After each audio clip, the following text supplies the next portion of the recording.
It was early morning, the kind of quiet that makes a city street feel like it's holding its breath. The sun was just rising, painting the buildings in soft orange light. A light breeze moved through the trees, and the only sounds were the chirping of birds and the occasional passing car. A young woman was driving slowly, enjoying the calm. She had always liked this time of day, when everything still felt peaceful and untouched. She was on her way home from an early volunteer event. She wasn't dressed fancy, just jeans, a light sweater, and her hair tied neatly behind her head. Her car was clean, her seatbelt fastened, and her phone resting untouched beside her. Then out of nowhere, flashing red and blue lights filled her rearview mirror. She frowned, her heart skipping a beat. She checked her speed. She wasn't speeding. She signaled and carefully pulled over to the side of the road. For a second, she thought maybe the police were heading somewhere else, but the light stayed behind her. Two officers stepped out of the patrol car. One was tall and serious-looking, the other slightly older, his face tight and unreadable. They approached slowly, their hands near their belts. The woman rolled down her window halfway, trying to stay calm even as her stomach tightened. "Good morning, officers," she said softly. "Is something wrong?" The younger officer looked at her license plate and then back at her. "We got a call about a stolen vehicle matching this description," he said. Her eyebrows shot up in surprise. "Stolen? That's impossible." "This is my car.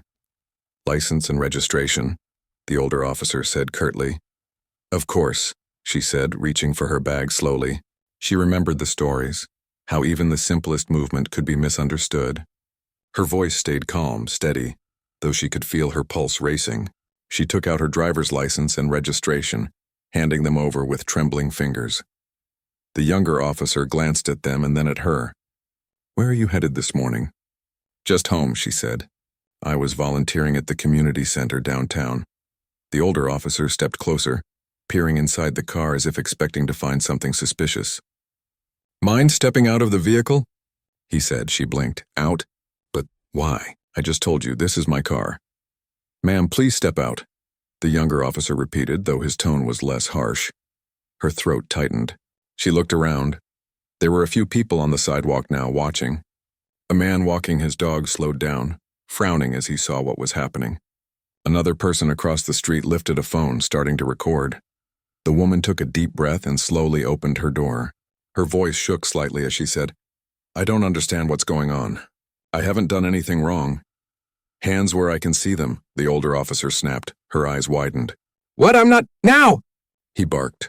She quickly lifted her hands, fear flashing across her face. The younger officer hesitated, looking uncertain, but followed the lead of his partner. The man walking his dog stopped completely, pulling out his own phone to film. "Hey," he called out, "what are you guys doing?" "She didn't do anything." "Stay back," the older officer yelled without turning around. The young woman's heart pounded. She felt heat rise to her face as she stood there on the street, hands trembling in the air. She could feel every pair of eyes on her. "I'm not a criminal," she whispered. "Please, you're making a mistake." But the older officer didn't seem to hear. He circled around the car, checking the license plate again, muttering something under his breath. The younger one looked uncomfortable. "Sir, maybe we should double-check the call. The plate looks clean in the system." The older officer waved him off. "These people always have a story. Let me do my job." The woman's eyes filled with tears, not of weakness, but of frustration. She wanted to scream that she was the wife of the city's mayor. She wanted to say his name to make this stop, but something inside her told her not to. She didn't want to use her husband's position like a shield. She wanted to be treated fairly, just like anyone else should be. Another police car pulled up. The flashing lights made everything feel harsher, louder, heavier. Two more officers stepped out, one of them a sergeant. "What's going on here?" the sergeant asked. The morning after the incident, the city felt different to her. She woke up early, her body still heavy from everything that had happened the day before. For a moment, she just sat on the edge of the bed, staring out the window at the quiet streets below. The same streets that had always felt like home now seemed unfamiliar, colder, distant. Her husband, the mayor, was still asleep. He had come home late from meetings, tired but cheerful, unaware of the storm that was slowly brewing online. She hadn't told him yet. Part of her wanted to, but another part of her wanted to wait until she had her emotions in order. She didn't want to sound angry or broken. She wanted to sound calm, rational, in control. But when she opened her phone, her plan to stay calm vanished. Her notifications were full. Messages, tags, and mentions covered her screen. Her heart dropped as she clicked one of the links. It was the video. The video from yesterday. The one the bystanders had recorded. It was everywhere. The clip showed her standing outside her car, hands raised, her voice trembling as she tried to explain herself. The officers' faces were clear, their actions undeniable. Someone had even slowed down the moment when she said, "You're making a mistake," followed by the officer shouting back at her. Her stomach turned as she scrolled through the comments. People were outraged. Some called for justice. Others were defending the officers. But most were shocked, especially when someone pointed out who she was. "Wait, isn't that the mayor's wife?" One comment said, "I think it is. Look at her car.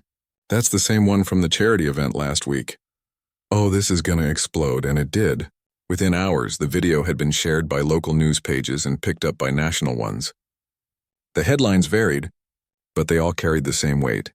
Police wrongly detain woman in mistaken identity incident. None of them knew yet that she was the mayor's wife.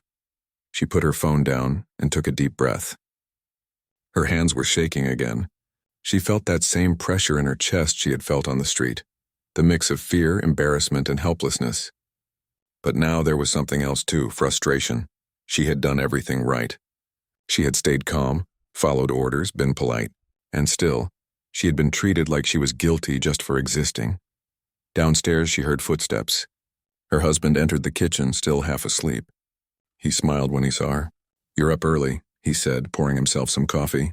She hesitated. "There's something I need to tell you." He looked up, noticing the seriousness in her tone. "What is it?" She took a breath. "Yesterday, I was stopped by the police," he frowned. "Stopped? For what?" "They thought my car was stolen." "What?" "That's ridiculous," she nodded. It was. But it got worse. She told him everything. How they pulled her over, how one of them shouted, how she had to stand in the middle of the street with her hands up. She didn't exaggerate. She didn't raise her voice. She just told the truth. At first he was silent. Then he set his cup down, his jaw tightening. "Did they hurt you?" "No," she said quietly. "But they could have." He ran a hand through his hair, pacing. "This can't be real," he muttered. "Did anyone else see this?" She looked down. "It's online." That stopped him cold. "What do you mean it's online?" "It's gone viral," she said softly. "Everyone's talking about it." He grabbed his phone, typing quickly. His expression shifted as he scrolled. The color drained from his face. "They pointed guns at you?" he said finally, his voice trembling with anger. She nodded. He closed his eyes for a moment, as if trying to calm the storm rising inside him. "I'm going to handle this," he said firmly. "No one treats you like that, not you. Not anyone," but she shook her head. "Please, don't make it political. I don't want this to turn into a fight between the police and the city."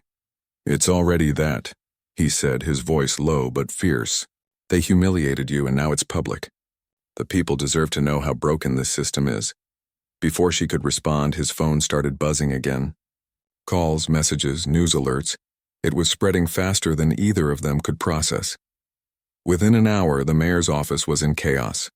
His assistant called, his communications team was drafting statements, and reporters were already outside the city hall asking questions. The headline had changed again. Now it read, "Mayor's wife wrongly held at gunpoint by local police officers." The morning after her speech, the city felt restless. The news had taken over every corner, TV screens in diners, radio shows, social media posts, and even street conversations. Everyone had an opinion. Some were furious, others were confused, and many were simply heartbroken. The mayor's wife stayed inside most of the morning. She didn't want to see the cameras parked across the street. Every time she looked out the window, there were reporters waiting, hoping to catch a glimpse of her. It was strange to think that just a few days ago she was living quietly, blending into the crowd. Now she was a symbol of something much larger than herself. Her husband left early for City Hall. There was an emergency council meeting scheduled, and everyone was expecting answers. Before he left, he touched her hand and said, "Don't watch too much news today. It'll only make you upset." She smiled faintly.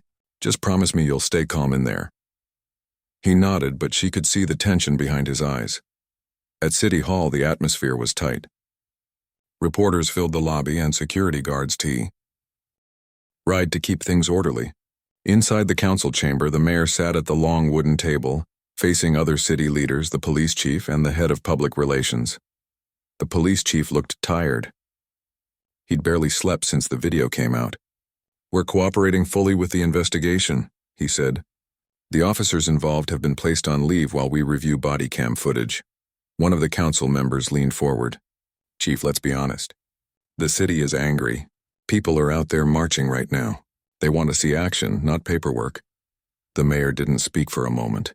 He sat quietly, his hands clasped together, then said in a calm but firm voice, "This isn't just about my wife. This is about every person who's ever felt afraid when they shouldn't have to be. We need more than an investigation. We need change." The room fell silent. Even the chief looked down for a second, as if realizing the weight of those words. Outside, a group of citizens had gathered with signs. Some read "Justice and respect for all," while others said "End racial profiling."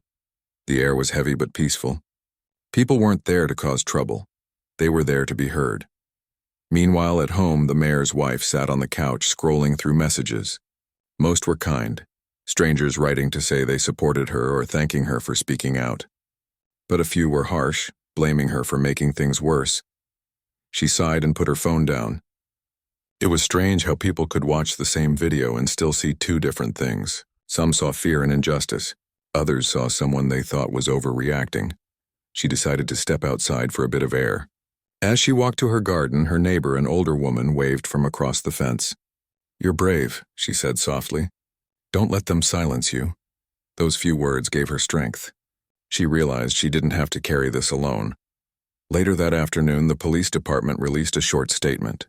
It confirmed that the officers were suspended and that a review board would be formed to ensure accountability. The statement was careful, polite, but it didn't mention an apology. That bothered her. It wasn't about revenge or punishment. It was about acknowledgement. A simple "we were wrong" could mean the world, not just to her but to others who had experienced the same fear. That evening, her husband returned home exhausted. He loosened his tie and sank into the couch. "You should have seen it," he said. "Half the council wants to fire the officers immediately. The other half says we should wait for the investigation. What do you think?" she asked. He paused. "I think people need to trust the process, but only if the process is fair." They sat in silence for a while, both thinking about how quickly their lives had changed. The next day, something unexpected happened. The younger officer from the incident requested a meeting with the mayor. The chief allowed it, hoping it might help calm the situation. When the officer walked into City Hall, he looked nervous.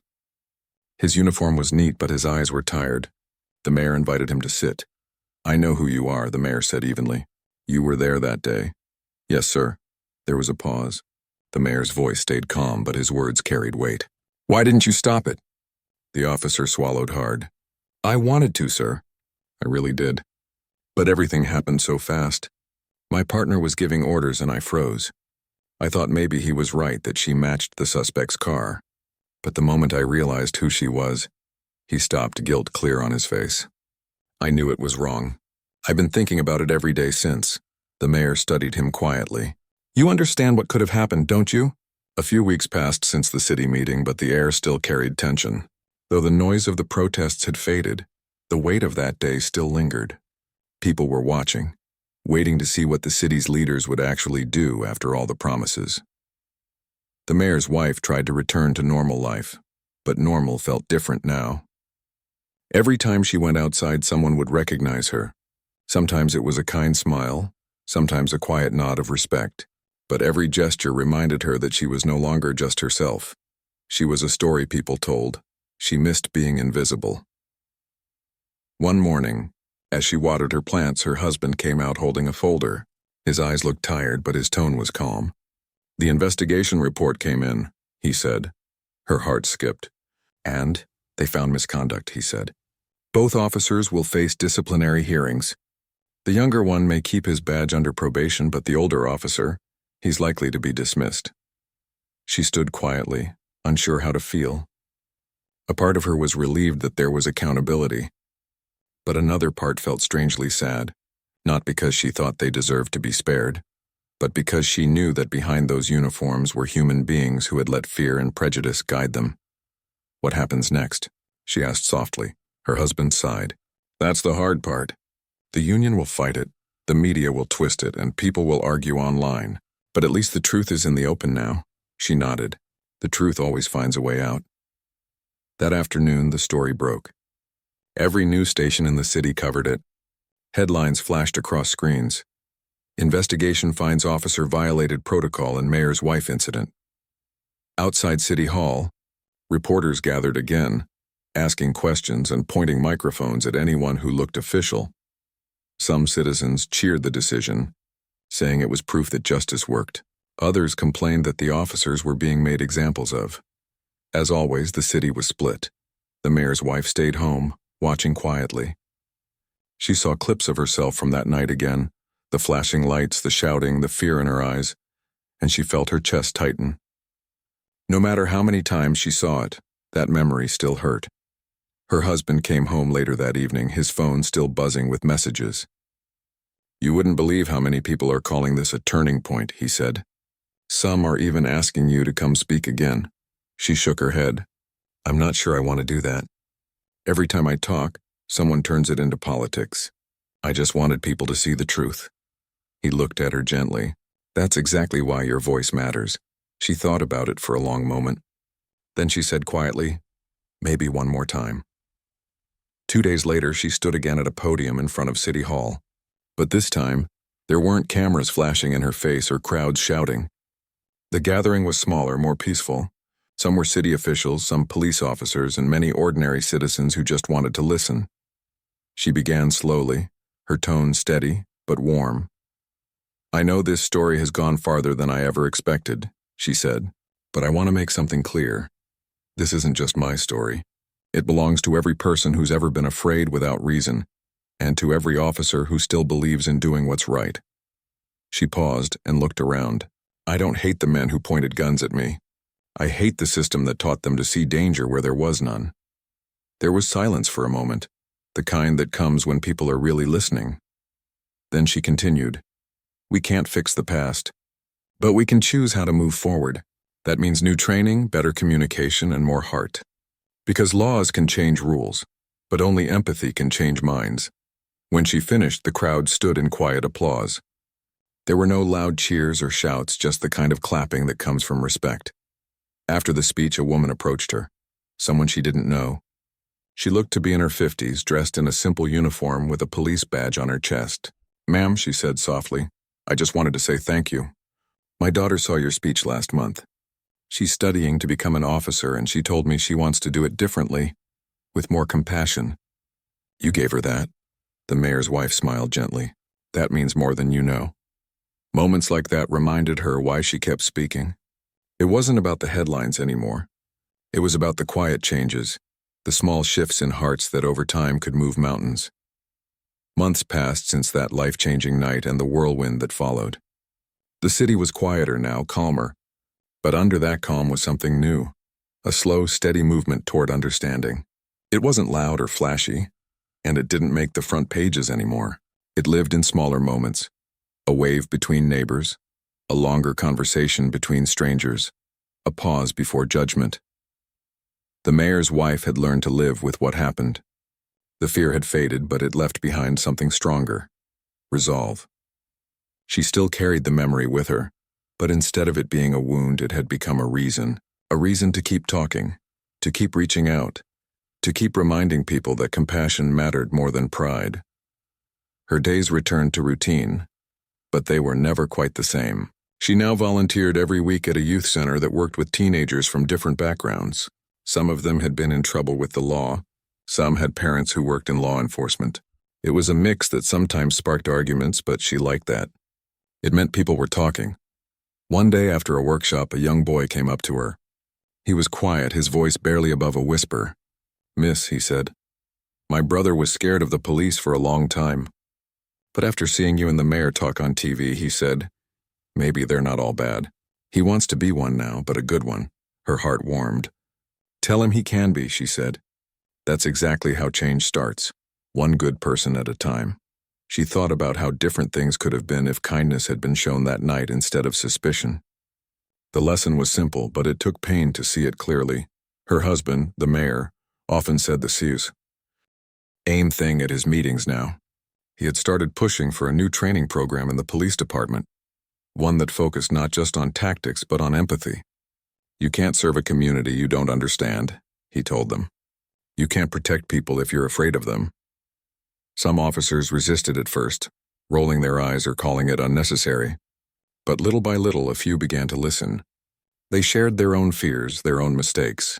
Some even admitted that the incident with the mayor's wife made them reflect on how they saw others. It wasn't a revolution. It was more like a quiet shift of the heart. One evening, the mayor's wife was invited to speak at a police academy. She hesitated before saying yes, unsure of how she'd be received. But she went. Standing in front of rows of recruits in crisp uniforms, she took a deep breath and began. "I'm not here to blame anyone," she said softly. "I'm here because I believe in what you can become. The night I was stopped, I saw fear, not just mine but theirs too. Fear makes people forget their humanity. Don't let that happen to you. Remember that every person you meet has a story, just like you." When she finished, the room was silent. Then slowly, one of the recruits raised a hand. "Ma'am," he said, "do you think forgiveness is possible?" She smiled faintly. "Forgiveness is a choice," she said, "and it's never easy. But it's how we heal." Afterward, several recruits came up to shake her hand. Some looked emotional, others thoughtful. She left that building with a quiet hope. Maybe the next generation would do better. Back home, her husband greeted her at the door. "How did it go?" She smiled. "Better than I expected." They listened. He nodded. "That's all we can ask for." Life moved forward. The seasons changed, and with them so did the city. The mayor's term was coming to an end, and he wasn't sure if he'd run again. But even if he didn't, they both knew their time in the spotlight had meant something. One day, as they walked through the city park together, they saw families enjoying the warm sunlight, children playing, people chatting, laughter echoing between trees. It looked like any other peaceful afternoon, but for them it felt different. "This city feels lighter," she said quietly. Her husband smiled. "That's because people finally started seeing one another." They sat on a bench under an old oak tree. For a while they didn't talk, just listened to the sounds around them. Footsteps on the path, birds in the distance, the soft hum of the city breathing. After a few minutes, she spoke again. "Do you ever think about that night?" "Every day," he said. "Not out of anger, just gratitude. We survived it, and we turned it into something meaningful." She nodded. "I think that's the only way to live after something like that. Turn pain into purpose." A few weeks later, she received a letter in the mail. It was handwritten, no return address. Inside was a short message. "I was one of the officers that night. I lost my job. At first I was angry, but then I watched your speeches and I realized how blind I had been. I'm not asking for forgiveness. I'm just saying thank you for helping me see. I've started volunteering at a youth shelter now. It's not much, but it's something.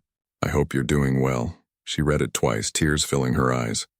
Then she folded it gently and placed it in a small box where she kept things that mattered. Old photos, letters, memories that shaped her life.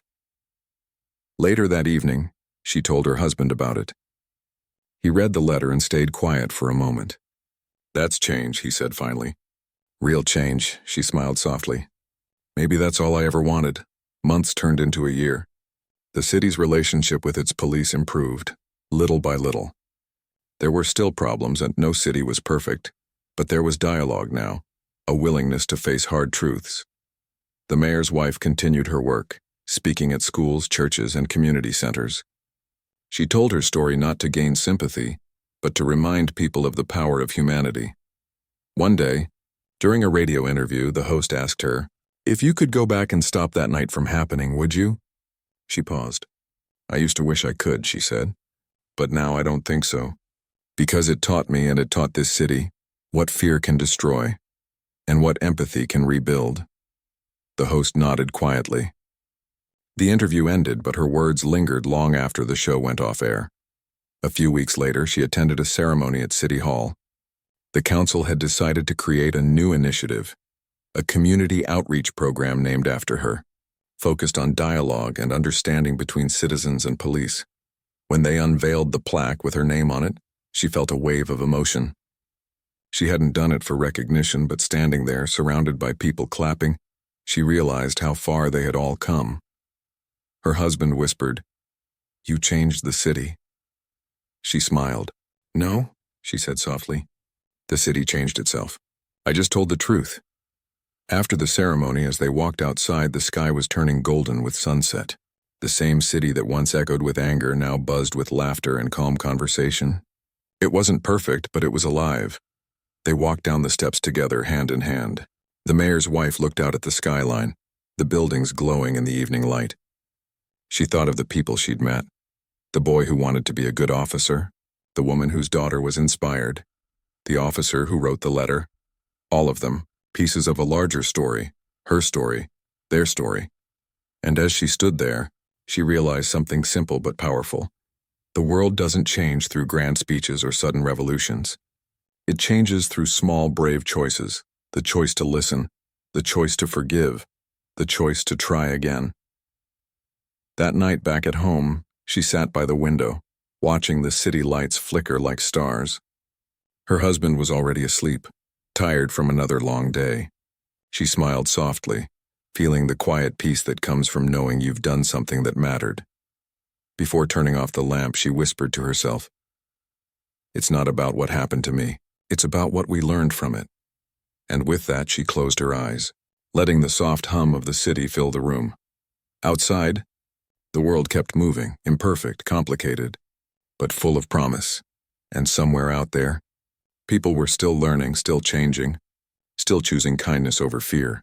That was the legacy she wanted to leave behind, not as the mayor's wife, not as the woman from the news, but as someone who believed, truly believed, that even the darkest nights could lead to brighter mornings.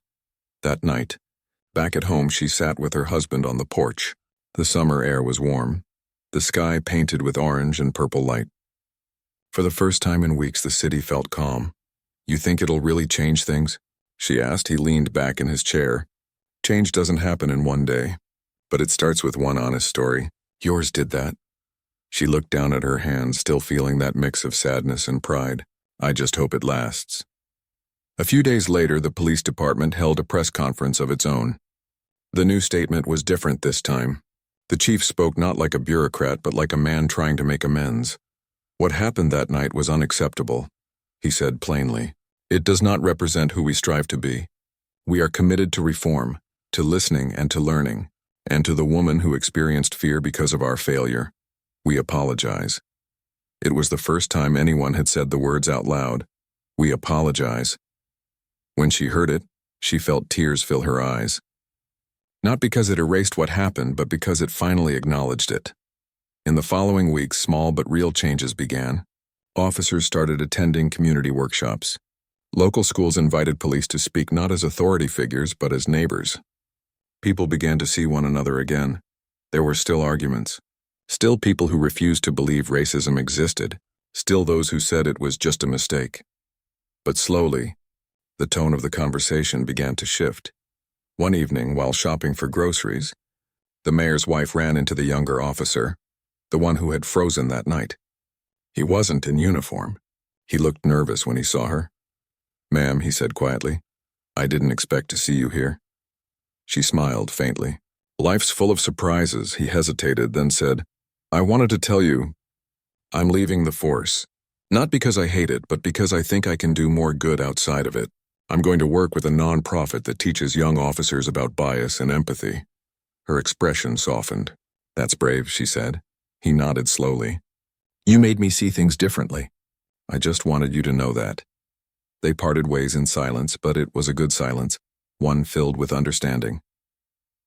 Later that night, she told her husband about the encounter. He smiled. "That's what real change looks like," he said. "Not policy, people." She looked out the window at the city lights, thinking about how one terrible moment had turned into something she never could have predicted. The story had started with fear and ended with connection. It wasn't perfect, but it was human. Weeks later, the city held an event celebrating unity. There were food stalls, music, and laughter. something that had felt impossible not long ago. The mayor's wife was there, walking among the people, blending in again for the first time. A little girl came up to her, holding her mother's hand. "You're the lady from the news," she said shyly. "My mommy says you're brave." The mayor's wife knelt to the girl's level and smiled. "You know what's really brave? Being kind even when people aren't kind to you." The girl grinned and nodded, running back to her mother. As the evening sun dipped below the skyline, music filled the air. The mayor and his wife stood side by side, surrounded by people laughing, eating, dancing. The city felt alive again. He looked at her and said softly, "You turned pain into purpose." She took his hand. "We did," she said, and as the lights of the city shimmered like tiny stars, she felt something she hadn't felt in a long time. Peace. Not the kind that comes from forgetting, but the kind that comes from knowing you faced the truth and still chose compassion. The road ahead would still have challenges, new problems, new misunderstandings, new lessons to learn, but she had faith now. Faith in people, faith in the city she loved, and most of all, faith that kindness, when chosen again and again, could truly rewrite even the darkest stories. "Yes, sir," the officer said, his voice barely above a whisper. "And I'll live with that." The mayor nodded slowly. "Thank you for being honest." When the meeting ended, the officer walked out of the room with tears in his eyes. He didn't ask for forgiveness, but something inside him had shifted. He realized that wearing a badge came with more than power. It came with responsibility. Back at home, the mayor told his wife about the meeting. She listened quietly, then said, "At least one of them understands. That's something." She spent the next few days thinking about what to do next. The easy thing would be to stay quiet, let the investigation finish and move on. But deep down she knew that silence was the reason these things kept happening. So she started writing. Not a statement or a speech, just her thoughts. She wrote about how it felt to be afraid for no reason. How it felt to have strangers decide what kind of person you were before you even spoke. How it felt to see fear in the eyes of the people who were supposed to protect you. When she finished, she didn't expect anyone to read it. But her husband saw the pages on the table and asked if he could share them. Within hours, her words were posted online through the mayor's official account. The post read like a letter, not to the police, not to the city, but to anyone who had ever been judged unfairly. "I'm not angry," she wrote. "I'm just tired. Tired of being seen as something I'm not. Tired of being scared when I've done nothing wrong. I believe in this city. I believe in kindness. But belief isn't enough. We need change." The letter spread like wildfire. People from across the country shared it, calling it powerful, graceful, and real. For once, the conversation online wasn't filled with anger. It was filled with understanding. Even inside the police department, some officers printed the letter and pinned it on the bulletin board. It reminded them why they wore the badge in the first place: to protect, not to intimidate. A week later, the mayor held a community meeting. It was open to everyone: citizens, police officers, local leaders. The hall was packed. People spoke honestly about their experiences, their fears, and their hopes for a safer, fairer city. When the mayor's wife walked in, the room grew quiet.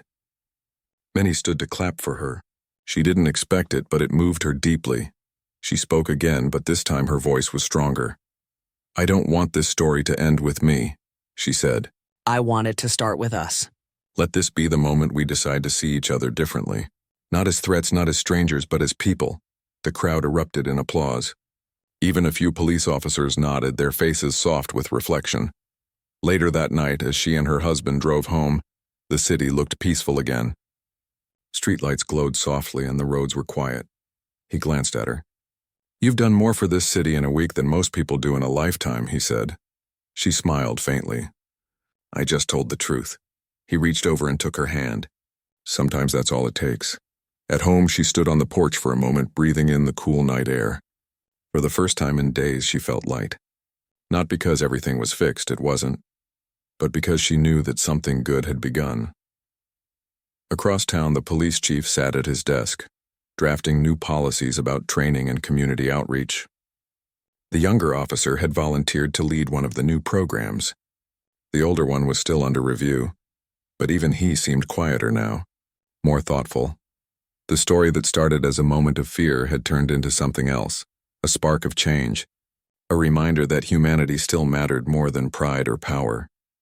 As she looked out over her quiet neighborhood, she whispered softly, "Maybe this city's heart is still good." And deep down, she believed it. The story had gone from a local mistake to a national scandal. By noon, it was the only thing people were talking about. News vans parked outside their home, microphones ready, cameras waiting. The mayor tried to calm things down, but every statement seemed to make the story grow bigger. At the police department, things weren't any better. The chief had called an emergency meeting. The officers involved were under review, and one had already been placed on leave. The younger officer from that morning couldn't sit still. He kept replaying the incident in his mind, remembering how scared she had looked. He had known deep down that it wasn't right. He had wanted to stop his partner, but hadn't. And now the entire city was watching the result of his silence. The older officer, on the other hand, sat with his arms crossed, refusing to admit fault. "This is all overblown," he said to the others. She matched the description. "We followed procedure." "Procedure," the sergeant shot back. "You pointed a gun at an innocent woman." She looked nervous, the older officer muttered. "That's suspicious." "She looked nervous because you were pointing a gun at her." The sergeant snapped, but the argument didn't matter anymore. The damage was done and everyone knew it. At home, the mayor and his wife sat side by side watching the news quietly. Every channel had her face on the screen. Every discussion was about what this said about race, power, and justice. "It's not just about me," she said finally. "It's about everyone who doesn't have a husband in power. If this can happen to me, what happens to them?" He looked at her, his eyes softening. "You're right," he said. "This isn't just personal anymore. It's a wake-up call." She didn't say anything, but she could feel something inside her shifting. She didn't want pity. She didn't want revenge. She wanted change. That evening, they sat down with a few trusted friends and advisors. The mayor's team suggested holding a press conference. "We need to control the narrative," one of them said. "Right now, it's spinning out of control." But she wasn't sure. She didn't want to stand in front of cameras and talk about how scared she had been. She didn't want to be a headline or a symbol. She just wanted to be seen as a person, a human being who had been treated unfairly. When the mayor asked what she wanted to do, she said quietly, "I'll speak, but on my own terms." The next morning, she stood in front of her home, facing a small crowd of reporters. Her husband stood behind her, silent but supportive. She didn't read from notes. She didn't prepare a speech. She just spoke from the heart. "I've lived in this city for years," she said, her voice calm and steady. "I've worked in our schools, our shelters, and our community centers. I love this place. But yesterday I was made to feel like I didn't belong here, like I was a threat just because of how I look." She paused, letting her words sink in. The crowd was silent. "I don't want anger. I don't want chaos. I want understanding. I want accountability. I want a city where no one has to raise their hands in fear just to prove they're innocent." For a long moment, no one said anything. Then one of the reporters lowered her camera and said softly, "Thank you." The video of her speech spread even faster than the original clip. People were moved, not just by her words, but by her calm, her grace, and her strength. At the police department, the chief watched it too. His expression was grim. He knew things would have to change and that it couldn't be ignored anymore. That night, as she sat with her husband on the couch, she looked at him and said, "I didn't plan for any of this." "I know," he said. "But maybe it's what was needed." She nodded slowly. "Maybe."